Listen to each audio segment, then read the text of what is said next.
All right. Well, it's funny when I asked for the interview, I actually had not read your your essay, "Miracles Ain't What They Used to Be." That provided me all kinds of shit to talk about. So I think this is going to be, I think this is going to be good, man. All right. Okay, let's do it. Let's do it. All right. First, let's talk about your interview that's in that book with Terry Bison. In the interview, you say, I'm actually not against religion itself, but when people use it to justify bad behavior or when they show how hypocritical they are, I always wonder if they've read the Bible they love to quote and shake. And also in that essay, you've said that reading the Bible was what cured you of Christianity. Now, I wanted to say, isn't it strange how many so-called Christians don't know what's in the Bible? And also, I think it's funny and telling that most atheists I know are more knowledgeable about the Bible than the Christians are. Do you want to talk about that? Yeah, no, I think that's fairly common because I think that's a lot of why we become non-believers.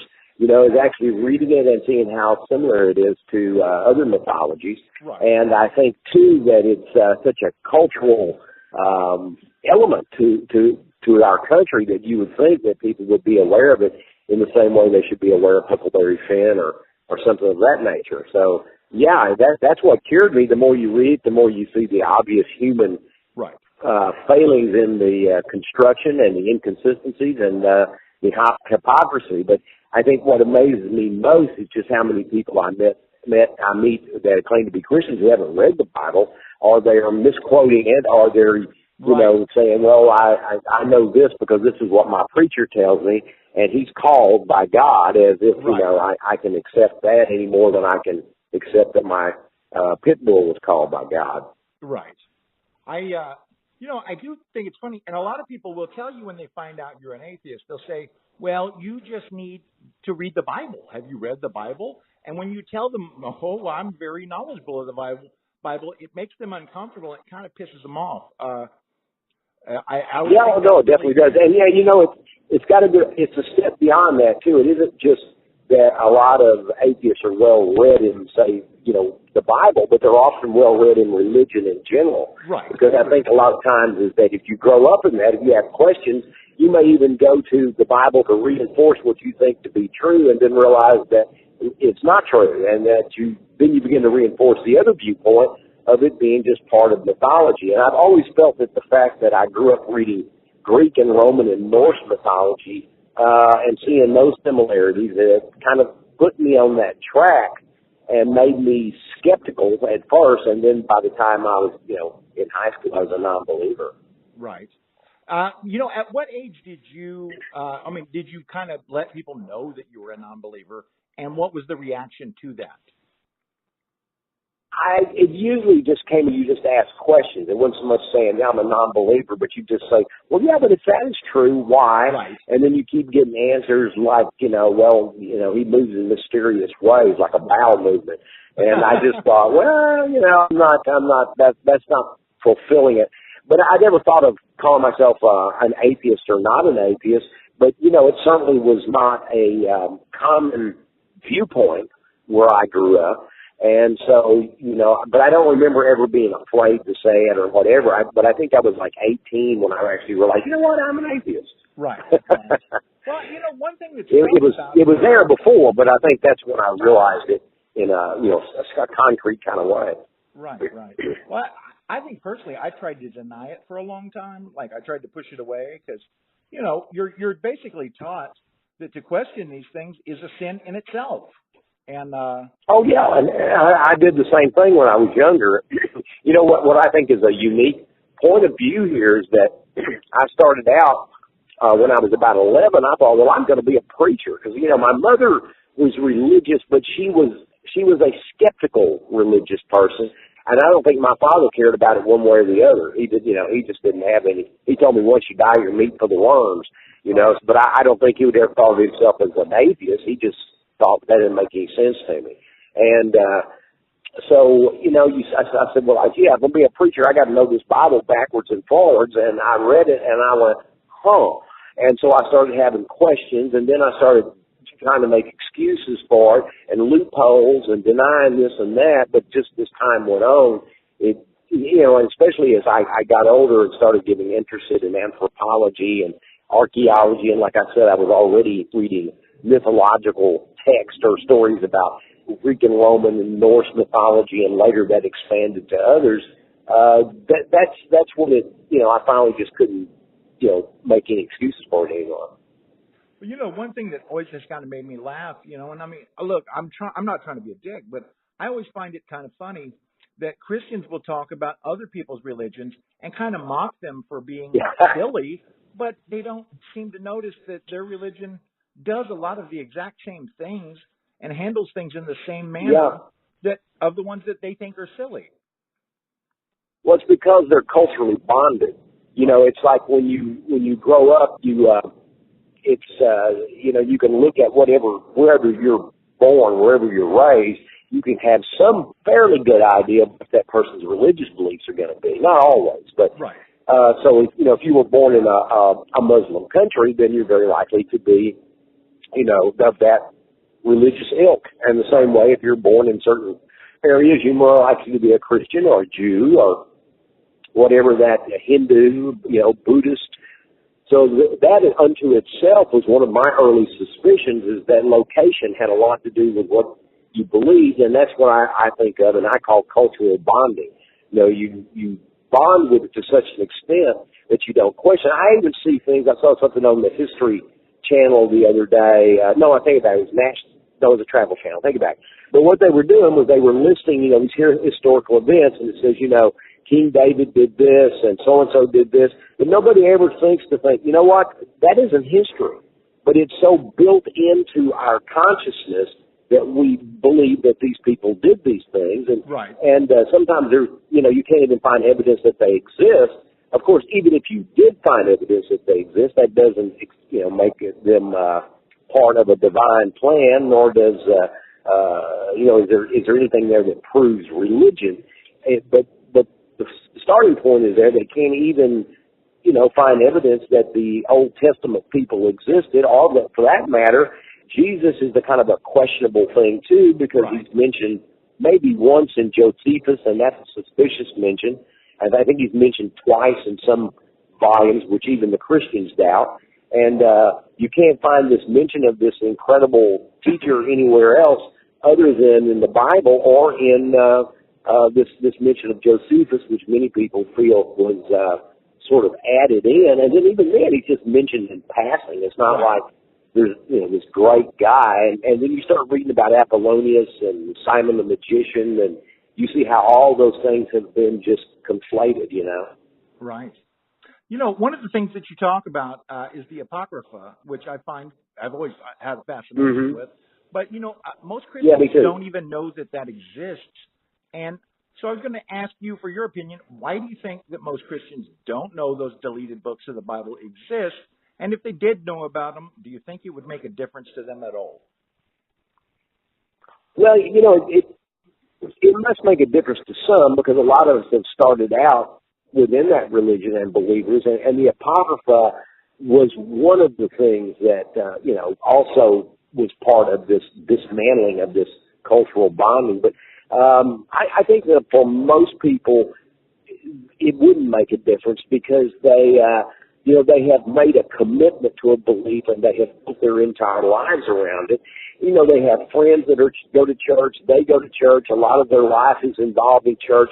And even though a number of people won't admit it, a lot of people that are, heavy church-going people are more of social Christians than they are theological Christians, I think so that's often the case.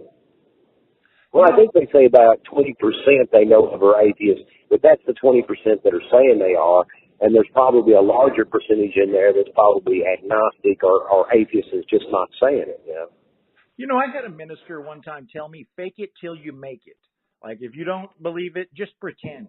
And I always thought that was really weird, and that's common, but I always thought that was really weird because the Bible teaches you that God knows what's in your heart if he exists, and he knows. That's right. Same argument. Yeah. So if you are faking it, it wouldn't help. It wouldn't get you anywhere. I just always found that really bizarre. Yeah. Well, I had a discussion not long ago with somebody. I forget how it came up. I don't go around pulling people's coat sleeve. No, I don't. But, there was someone who brought it up to me. Yeah, I mean, I don't care that you believe those things. I think you have the perfect right to. Somebody said, well, you have to respect my belief. I said, no, I don't. I respect your right to believe it. I don't respect your belief, or I would believe it. But the thing is that he would say, he said, well, I just don't. I just go ahead and decide to believe it because, what if you're wrong? And I said, well, here's the problem with that, and it's the same thing you said, biblically, that, this person's supposed to, this powerful deity is supposed to know what you're thinking and what you're believing. So that's just a false belief. Right.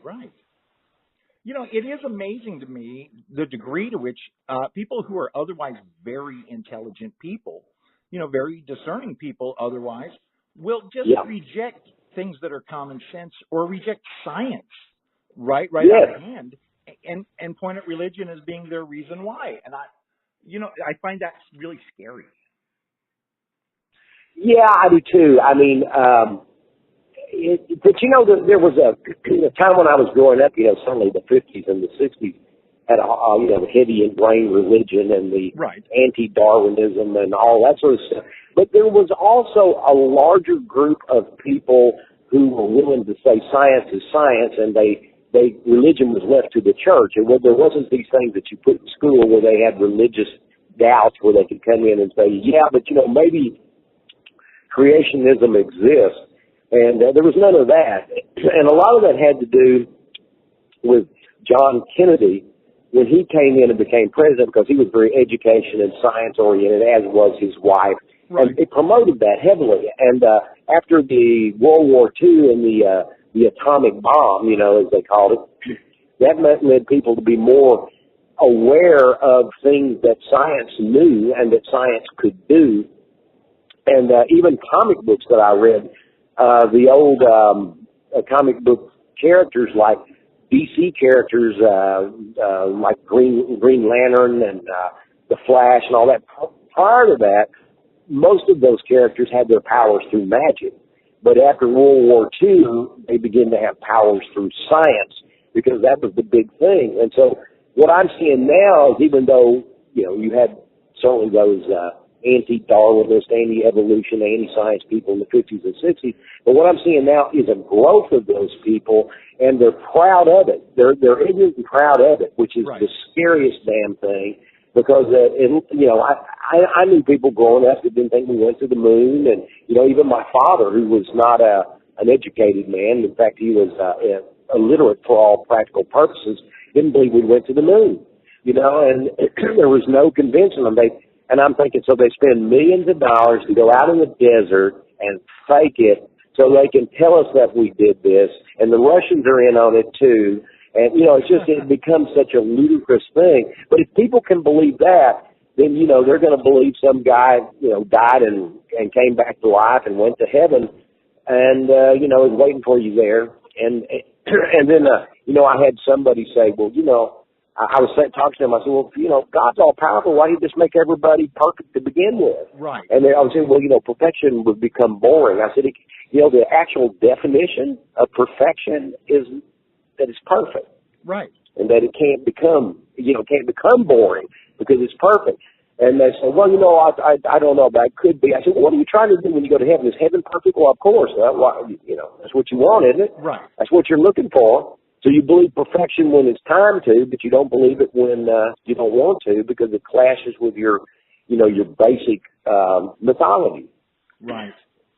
One of the things in that, in your essay that ties in with that, you made the point that has always been my favorite point to make to people, and it's usually the conversation stopper, is that if God is all powerful, why has he never, regrown severed limbs? Why do people that lose their arms and legs in battle when they pray, why do their limbs never, ever, ever, even once in all of history, even in the Bible, have they never been grown back? At least in the Bible, if you're reading it, that people are cured of blindness immediately. Right. I mean, it's not like they have to go to the doctor and have medicine and recovery time, and then somebody will say, well, I died on the operating table. I said, well, your body quit functioning for a while, but you obviously didn't die. You came back. Well, it was a miracle. Well, how about all those other people who died? I mean, what's so special about you? Why is this happening? And if that's a miracle, why can't they grow arms and legs and missing eyes and, because they get their head blown off, why can't we just sit it back on there and pray and then they can get up and walk off? Those are fucking miracles. And I don't want to hear about some goddamn bird singing in a tree being a miracle. It's miraculous in the broader term of that, the broader essence of that term miracle. We can all use that word, but it doesn't have to be theological. It can just merely mean that it's amazing or that it's surprising. I mean, every day I think about, the earth and the universe and, all the things they keep discovering. And to me, that is miraculous in one sense, but it's not what they mean in God's miracles. And in fact, they go to those things immediately when they find they dug a hole too deep to get out. And, by saying that, gee, there's all this miraculous, wonderful stuff in the universe, doesn't prove God, but it proves a certain uniqueness and a wonder. And in the broader sense of nature and the cosmos, yeah, that's miraculous. Right. But it's got nothing to do with God. And some people say, well, how can you believe that just happened? I said, well, I don't know how it happened, but to ask me to believe in, this science that I can't explain, these things that go on, doesn't reinforce the idea that there's a God, because in another way, you're asking me to believe, at some level, you're asking me to believe the same sort of thing, that there was a God always here, or there were these forces in effect in nature and the cosmos. Now, which one sounds the most logical? Some invented supernatural deity who's been hanging around that didn't have any better sense than to have to get on Zoloft at some point and become more kind and to decide that there's going to be Christians, so he sends Jesus down. Talk about a convoluted message and a convoluted way of doing it, and it just becomes so, the more you look at it straight-eyed, the more ridiculous it seems. So this is this all-knowing God, so he went through all this rigmarole, where before, from the beginning of time, he had a different plan, and yet he's supposed to know how all this works. Right. And, what happened to all these people before Jesus, if that's supposed to be the Christian's answer? What was their fate? Because they didn't know of Jesus because Jesus had not come down. I mean, you just can keep compounding these questions, and the answers are they're usually non-existent. And what will happen nearly every time is that when you keep asking these questions, you'll feel them getting back in a corner, and the only thing they say is that you just have to take it on faith. Right. And my take on that has always been, there are people in this world that have absolute faith. The world is flat. Even in this day and age, there are people that have absolute faith in all kinds of other religions and ideas. So I don't have to take it on faith. And to me, that's just a get out of jail free card. That doesn't work for me. If you don't have the answers, then you're not. It's not an ultimate religion if it can't be obvious. Right. If it's supposed to be this ultimate answer, why isn't it obvious? So much of it makes no sense. And, you also brought up in that essay a point that I've been making for years, and a lot of us have, obviously. But, the situation where there's the guy in the trailer park who survives the tornado and 50 other people die, but he claims he was saved by God. And another example that I would make of this is that, and I've seen this on occasion, is when a Bible, just the Bible, the book, survives a fire or an auto accident in which human lives are taken, and then the saving of the Bible is said to be a miracle. And I find that humorous. And I find it also sick that someone would think that a loving deity would place more importance on a book than he would on the human life. Yeah, or having his image in a cheese sandwich. Right. I can't seem to explain babies with AIDS or cure that, but you know what? I'm going to put Jesus' face, the Son of God, in a fucking cheese sandwich, and because that's really important. I can always tell me, you believe in God, explain babies with AIDS. I've had some people say, well, they're being punished for what they're parents did. So I said, in other words, your God punishes innocent children for what somebody else did. You know, it makes no sense. You know, at least not in the way that you're trying to tell me that your God is, that He's all loving and all. I said, you almost have to accept that God's just I think it was Twain said, a malign thug, you know, or a malicious thug. I think he said a malign thug, because that's exactly what you're telling me. And then yet in the next breath, you're telling me God is love and that this is, you know, all of these things are wonderful. And what we need is more prayer, when every asshole that's got a mouth has been praying from the beginning of this religion for, you know, these things that never happen. Like, you know, if something, they want something and they get it, then God's answered their prayers. Right. But God can't seem to figure out how to end wars, get rid of terrible diseases, you know, abuse children, abuse animals. None of that stuff seems to be in His bailiwick. It's more like if you pray for a car and get it, then that is your prayer answered. And if you don't get it, then it's God's will, meaning that He's never wrong. Right. You know, there's no way that it matters. Prayer doesn't matter because it just begins to fit whenever you want to decide that it was answered or it was God's will. Right. You know, it just makes no sense. It's just conflicting testimony. Well, and nobody seems to ever take into account the obvious fact that praying works approximately 50% of the time. Like, it works in the same way that everything else works. Some shit happens and some shit doesn't. And they still go, well, it was the prayer, you know, and it's really obvious. It's odd to me that it's just you know, it's another branch of things like numerology and astrology. They're actually all connected in some ways. I mean, even if a person does numerology or astrology is not religious, it's this idea that there's some organized purpose in the cosmos. I mean, I've had people tell me, well, see, my number's number 9. When I got married, there was number 9 in the date I got married, and so on and so on. And I'll say, you know what? If there's 1 through 10, you know, counting to 0, and you've got a lot of chances that those numbers are going to come up. Right. And when I say, well, what if they don't come up? Well, you know, what does that mean? Well, what it means is that you're only identifying the moments that came up. You're not identifying the moments that didn't come up. Right. And you're picking the moments when it came up that mattered to you. But you know what? You can find a lot of moments when it came up and nothing important happened. Right. It exactly. just doesn't mean anything. Now, I wanted to ask you about the essay that we're talking about here. You obviously say a lot of incendiary things about religion in your essay, and I happen to agree with pretty much all of them. But when you sat down to write that, were you at all concerned about the likelihood that it might cost you some fans? No, I can't live like that. Right. You know, and if people read my books, I think it's pretty obvious that those elements are in the books too. They are. You know, and you know, I've often had Christians that were good people, and I've had people say, "Why come the Christians are always the bad people?" I said, "You haven't read my work that close. There's some good ones in there." I said, "You know, I have a lot of my friends are Christians, and you know, and a lot of the ones that are really live by the basic tenets of you know, really Jesus is nothing but the Beatitudes."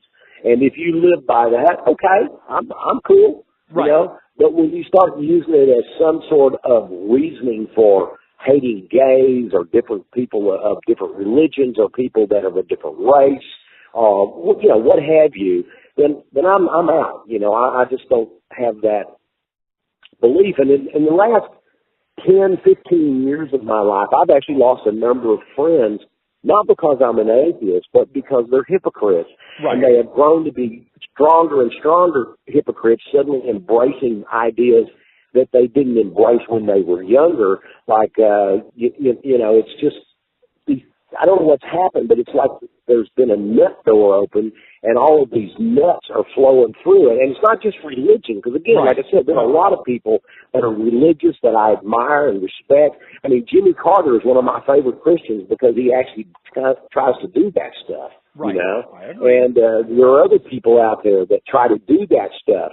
And there are also a lot of people, like I said before, that are social Christians who may not actually even think about really the complications of it. Right. But they go to church because it's part of their lives. And then I have some friends that say, I'll tell you the truth, I don't believe there's any afterlife, but I go to church because I really believe in those basic ideas of Jesus. And I say, man, I get it. That's fine. The only problem is a lot of people in your group had a lot more different view of how to interpret those things. Right. And my belief is that I can do those things and try to be a good person and a kind person and, without having to, accept some mythical, zombie. Right. One of the things that you wrote in your essay that ties right in with this, you wrote, truth is, the gun-toting, tough-talking, warmongering Christians I know do not consider Jesus their hero as much as John Wayne.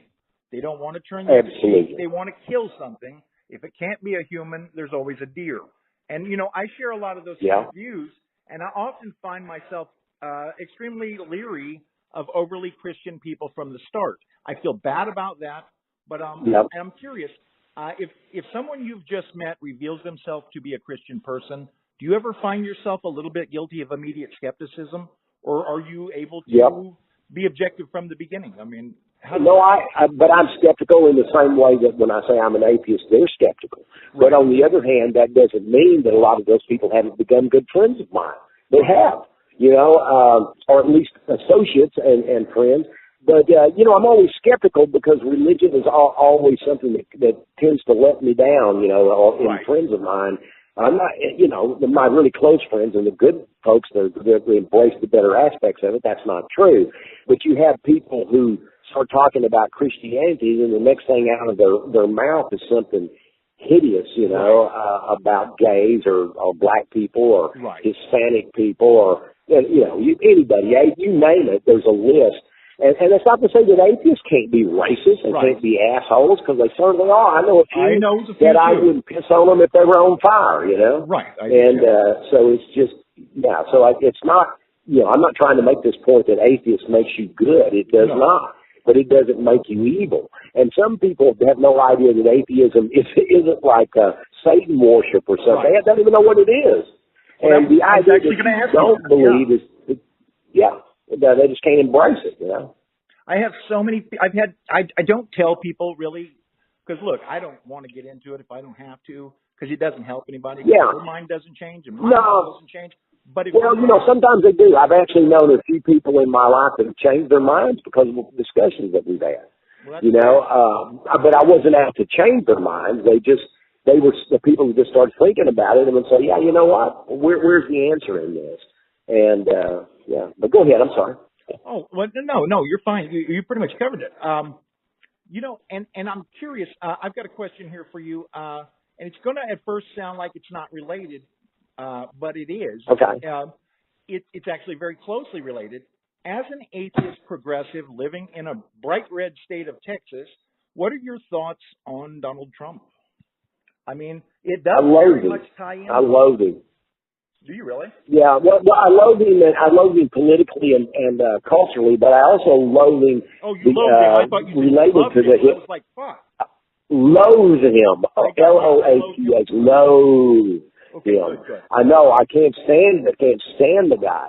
And one of the reasons I can't is this embracing of Christianity and the Christians who have voted for him and put him on a pedestal or decided he can do no wrong, or they say things like, we can forgive, but they can't forgive Hillary Clinton or whoever else they don't like. They only can forgive the person who is a racist jackass and, someone who is an anti-woman, leader. I just don't get it. I don't understand it. I can't understand why they can't see their own hypocrisy, but it's sort of like the water's up to their neck and they still think they're on dry land. They just can't get that, because most of the Christians that I know, and I say this, sadly, and I'm not necessarily saying all of them are this way, but the ones I know are very much in that camp. They're willing to let him do what he wants. They're willing to let him be who he wants.